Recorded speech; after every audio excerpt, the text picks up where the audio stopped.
Hello दोस्तों, स्वागत है आप सभी का लर्न इंडिया में। आज हम डिस्कस करने वाले हैं सीटेट जुलाई 2019 में जो पेपर 1 में सीटीपी आई थी उसके टॉप 10 क्वेश्चन लाई हूँ मैं। इनको डिस्कस करेंगे, समझेंगे कि कैसे क्वेश्चन आते हैं। भले आप कम क्वेश्चन करो, क्वांटिटी ज़्यादा नहीं होनी चाहिए, लेकिन जितना आप पढ़ें उतना कम से कम एकदम क्लियर समझ के साथ पढ़ा करिए कि कॉन्सेप्ट एकदम क्लियर हो जाए, क्योंकि अभी आपके पास टाइम भी है और कोई जल्दीबाजी नहीं है। तो अभी आप समझने पर फोकस करें कि कैसे क्वेश्चन बनता है, कैसे उसका आंसर देना चाहिए, कहाँ गलतियाँ हो रही हैं। अपने आप को ऐसे आकलन करिए खुद का, तभी आप बेहतर सीख पाएंगे। और जब आप अपने आप से अपने आप को सिखाने की कोशिश करेंगे तभी बेहतर सीख पाएंगे, है ना। क्योंकि आपसे बेहतर आपको कोई नहीं जानता, ये हमेशा याद रखिएगा। और आपसे बेहतर आपको कोई और समझा नहीं सकता। तो जब भी आप समझें तो अपने आप से क्वेश्चन करें, अपने आप से उसका आंसर निकालें। तो चलिए शुरू करते हैं आज की क्लास को। हम हैं लर्न इंडिया 97। हम लिखेंगे अपना कल, हम जरूर लिखेंगे अपना कल। हमारा पहला क्वेश्चन है, बच्चों को कक्षा में प्रश्न डैश पूछने के लिए हतोत्साहित करना चाहिए, पूछने की अनुमति नहीं देनी चाहिए, पूछने से रोकना चाहिए, या फिर प्रश्न पूछने के लिए प्रेरित करना चाहिए। अब इतना तो आप भी समझ रहे हो कि प्रश्न पूछने के लिए हमेशा प्रेरित करना चाहिए, क्योंकि जितने अधिक वो क्वेश्चन करेंगे, वैसे भी छोटे बच्चों की आदत होती है वो ज़्यादा से ज़्यादा क्वेश्चन करते हैं। तो कभी भी उन्हें आपको रोकना नहीं है, डांटना नहीं कि अब बस करो, ये है ऐसा बिल्कुल नहीं करना, वरना वो वहीं पर उनके जो सीखने की प्रक्रिया है जो एकदम तीव्र गति से चल रही है ना, वो वहीं पर ठप हो जाएगी। उनके मन में एक हिचक आ जाएगी और फिर वो अपने प्रश्नों को पूछेंगे नहीं, और पूछेंगे नहीं तो सीखेंगे कैसे। तो वो जितना ज़्यादा से ज़्यादा आपसे क्वेश्चन करते हैं उतना ज़्यादा से ज़्यादा एक बालक के विकास के लिए मददगार साबित होगा। ठीक है, तो प्रश्न पूछने के लिए हमेशा कक्षा में क्या करें, प्रेरित करें कि और प्रश्न पूछो। दूसरा क्वेश्चन है, प्रगतिशील शिक्षा में बच्चों को किस तरह देखा जाता है। जो प्रगतिशील शिक्षा होती है तो उसमें बालक को किस रूप में आप देख सकते हैं। ऑप्शन है इसके, निष्क्रिय अनुकारकों के रूप में। जब प्रगतिशील शिक्षा की बात हो रही है तो वहाँ कोई निष्क्रिय नहीं रह सकता, है ना। सक्रिय अनुवेशकों के रूप में, खाली स्लेटों के रूप में, या फिर छोटे वयस्कों के रूप में। तो जब प्रगतिशील शिक्षा की बात आएगी वहाँ हम बच्चों को देखते हैं नन्हे वैज्ञानिकों के रूप में, एकदम सक्रिय अनुवेशकों के रूप में देखते हैं। ठीक है, तीसरा क्वेश्चन है, लेवाइगोस्की के अनुसार अधिगम एक व्यक्तिगत गतिविधि है, अधिगम एक निष्क्रिय गतिविधि है, अधिगम एक अनुबंधित गतिविधि है, या फिर लेवाइगोस्की के अनुसार अधिगम एक सामाजिक गतिविधि है। आप सभी जानते हैं जो लेवाइगोस्की का सिद्धांत है, सामाजिक संस्कृति का सिद्धांत, उसमें उन्होंने जोर दिया है सामाजिक पर, कि बच्चा सीखता है समाज से, अनुकरण से। ये जोर देते हैं समाज पर अनुकरण कर समूहों में सीखने पर ये जोर देते हैं। तो इनके लिए अधिगम कैसी गतिविधि है, एक सामाजिक गतिविधि है। बिना समाज के बच्चा सीख ही नहीं सकता, इनका मानना है। और ऐसा है भी, क्योंकि हर मनुष्य एक सामाजिक प्राणी है। जैसे ही बच्चा जन्म लेता है, अपने माता पिता परिवार से मिलता है, तो समाज से ही तो मिल रहा है, क्योंकि समाज की सबसे छोटी इकाई होती है परिवार। तो लोगों से मिलता है, लोगों के अनुकरण के द्वारा ही तो सीख रहा है चीज़ें, है ना। चौथा क्वेश्चन है, खिलौने, पहनावे की वस्तुएं, घरेलू सामग्री, व्यवसाय, रंगों को विशिष्ट लिंग के साथ, मतलब एक स्पेशल जेंडर के साथ संबंधित करना क्या कहलाता है।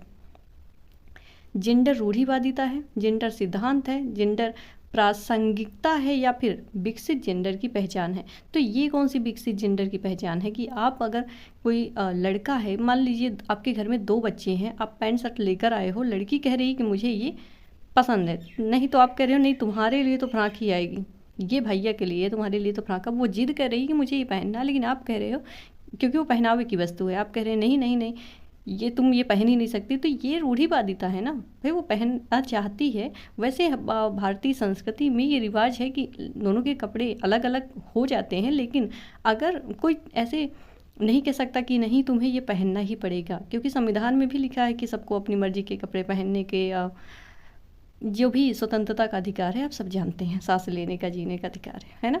इसीलिए शायद भारत का संविधान सर्वश्रेष्ठ है और भारत देश सर्वश्रेष्ठ है। हमेशा इस बात पर गर्व करें। ठीक है, तो ये एक विशेष लिंग के साथ इसको जोड़ना कि हाँ ये उसके लिए है, ये इसी का कार्य है। जैसे काम के लिए कहते खाना बनाना सिर्फ लड़कियों का ही कार्य है तो लड़कियां ही करें, लड़के तो कर ही नहीं सकते। ये सब क्या है, ये सब जेंडर रूढ़िवादिता है। ऐसे क्वेश्चन आ जाए रंगों को लेकर कि लड़कियों के लिए पिंक कलर सही है, रेड कलर सही है, लड़कों के लिए थोड़ा ब्लू होना चाहिए, वाइट, ऐसी गलत बात है भाई। सबके लिए सारे कलर बने हैं, ठीक है। तो हमें हमेशा कक्षा में रूढ़िवादिता को ख़त्म करने का प्रयास करना चाहिए। इसीलिए जितने भी आप पेपर देखोगे सभी में 1-2 क्वेश्चन रूढ़िवादिता से इसीलिए आ जाता है क्योंकि वो आपको बनाना चाहते हैं एक ऐसा अध्यापक, एक ऐसा शिक्षक बनाना चाहते हैं जो कि रूढ़िवादिता से ऊपर उठ चुका हो बच्चों में, ताकि इस गुण का विकास कर सके कि भाई दोनों लड़की लड़का समान है। अगर सोचो 1 मिनट के लिए अगर दुनिया में सारी लड़कियां ही हट जाए, सिर्फ लड़के रहें तो क्या काम चल पाएगा?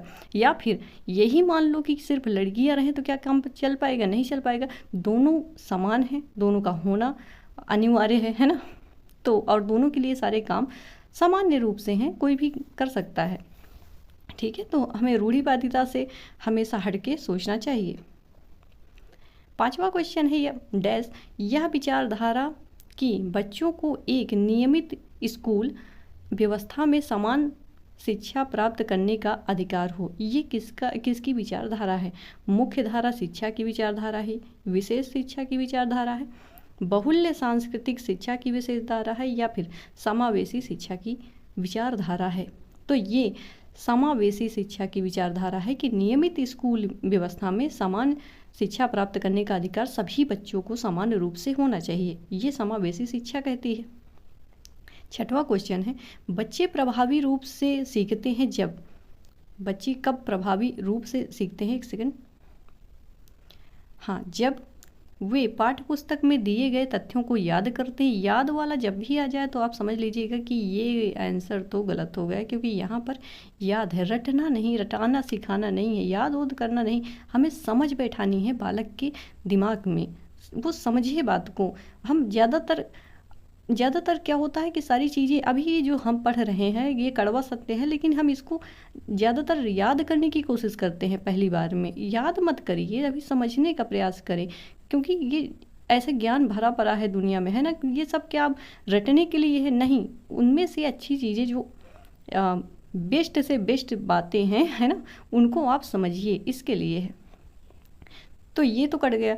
दूसरा है वे श्यामपट्ट पर अध्यापक के द्वारा लिखे गए उत्तरों की नकल करते हैं, तभी सीख पाते हैं, क्योंकि वो नकल करें। जैसे अगर श्यामपट्ट पे लिखा है राम तो वो भी राम लिख दें, तो क्या समझ पाते हैं? क्या प्रभावी हुआ शिक्षण?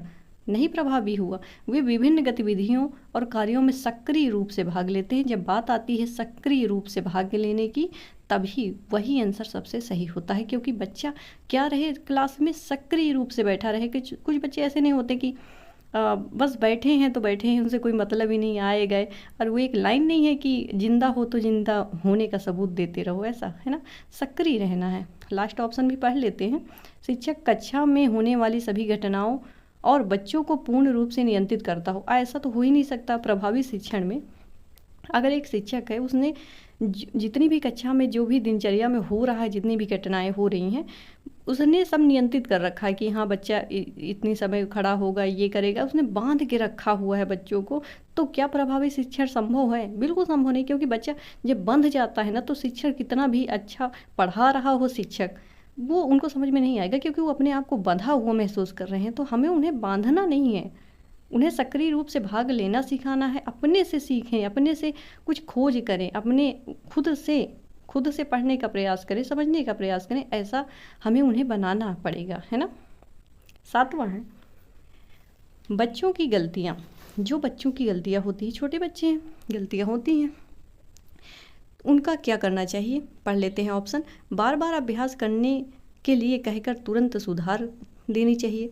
यहाँ पर ये वाली बात गलत हो गई ना कि बार बार अभ्यास कराना है, तो इसमें भी आप बार बार करवाओगे तो वो रटा ही तो रहे उसको, जैसे अब किसी को मान लीजिए आपने लिखा अभ्यास, ठीक है, तो जो जितने भी जिसमें भी आधे शब्द रहते हैं वो बच्चों को लिखना थोड़ा सा मुश्किल रहता है। मान लीजिए उसने अभ्यास ने गलत लिखा, नहीं लिख पाया, तो आप कह रहे हैं बार बार लिखो बार बार लिखो, तो ये आप टॉर्चर कर रहे हैं उसे। बच्चे को कभी भी टॉर्चर नहीं करना है। अगर आप सीटेट एग्जाम देने जा रहे हैं तो हमेशा याद रखें कि आप बच्चा एकदम मालिक है आपका, आप उसके नौकर हैं। और हमेशा इस बात को याद रखें क्योंकि बच्चे छोटे होते हैं।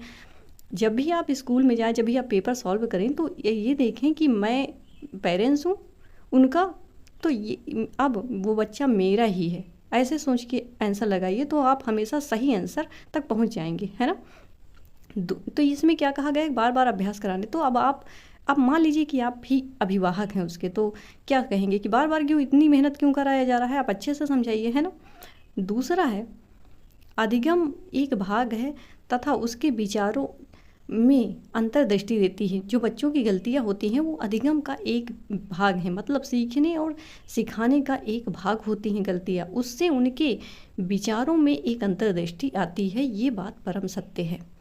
शिक्षण अधिगम प्रक्रिया में महत्वहीन है, ऐसा बिल्कुल नहीं है। प्रदर्शित करती है कि बच्चे कितने लापरवाह हैं, ऐसा तो कुछ भी नहीं है। बच्चों पे कभी ब्लेम आपको लगाना नहीं है, आंसर कभी भी ऐसे ऑप्शन को चुनना ही नहीं है आपको।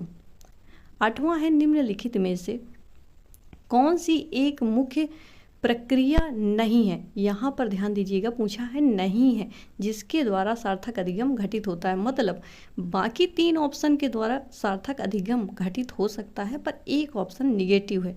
हमेशा उसको चुनिएगा इसमें जो सबसे निगेटिव है। तो ऑप्शन देखिए इसके, जिसके द्वारा सार्थक, फिर से मैं पढ़ देती हूँ, है ना। निम्नलिखित में से कौन सी एक मुख्य प्रक्रिया नहीं है जिसके द्वारा सार्थक अधिगम घटित होता है, तो एक नहीं है, बाकी हैं। पुनरावृत्ति और अभ्यास। अगर आप अभी पढ़ रहे हो, मान लीजिए अभी आप सारी थ्योरी को पढ़ोगे, जितना भी पेडागॉजी है आप सारा पढ़ लोगे, अगर आप इसका कुछ दिन बाद रिवीजन नहीं करोगे, अभ्यास नहीं करोगे, तो क्या होगा, सीटेट एग्जाम के समय ये सब आपके दिमाग में ऐसा रहेगा कि हाँ इसको पढ़ा तो था पर इसका आंसर क्या है। तो पुनरावृत्ति और अभ्यास जरूरी है एक सार्थक अधिगम के लिए। इसके बाद है निर्देश और संचालन। निर्देश, जब आप जो शिक्षण प्रक्रिया होती है ना, तो वो निर्देशात्मक होनी चाहिए। निर्देशात्मक सही होता है, जो आदेशात्मक होता है कि आप बच्चे को आदेश दे रहे हो कि ये करो, वो गलत है। और निर्देश तो आप देते ही हैं ना कि आज हम ये टॉपिक पढ़ेंगे, भाई ये बुक निकालिए, फिर वो उसका संचालन करवाना कि ऐसे ऐसे करना है। तो निर्देश और संचालन तो क्लासरूम में होना ही चाहिए। अन्वेषण और पारस्परिक क्रिया। अन्वेषण एक ऐसा शब्द है कि जो आ जाता है ना, तो ये तो होना ही चाहिए अधिगम के साथ।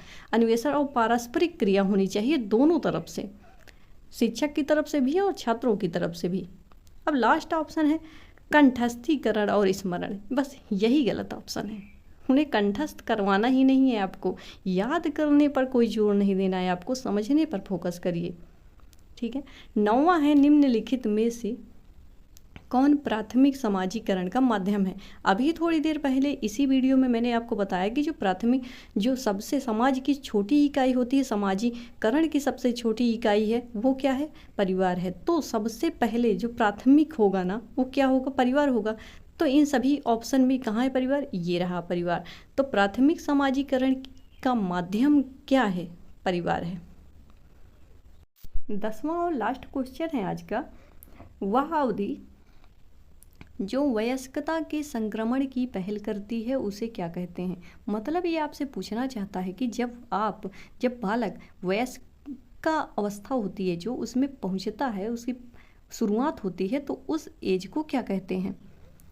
मध्य बाल्यावस्था। देखिए सबसे पहले आता है शैशवावस्था, उसके बाद आता है बाल्यावस्था, बाल्यावस्था के बाद किशोरावस्था, किशोरावस्था के बाद वयस्कावस्था, ठीक है। तो अब ऑप्शन देखिए, मध्य बाल्यावस्था, पूर्व क्रियात्मक अवधि, ऐसा कुछ नहीं, बाल्यावस्था की समाप्ति। अब बाल्यावस्था की जब समाप्ति होगी तो कौन सा काल आएगा, कौन सा काल शुरुआत होगा, किशोरावस्था, है ना। अब शैशवावस्था की समाप्ति में कौन सा शुरू होगा, बाल्यावस्था। इसी तरह जब किशोरावस्था की समाप्ति होगी तो कौन सा शुरू होगा, वयस्का अवस्था, यानी एडल्ट होंगे बच्चे, ठीक है। तो ऑप्शन डी सही है इसका। चलिए मिलती हूँ अगले वीडियो में लेकर एक बहुत ही इंफॉर्मेटिव सा टॉपिक। तब तक के लिए जय हिंद, खुश रहिएगा, पढ़ते रहिएगा, क्योंकि पढ़ने से ही सब होगा, बाकी सब धोखा है।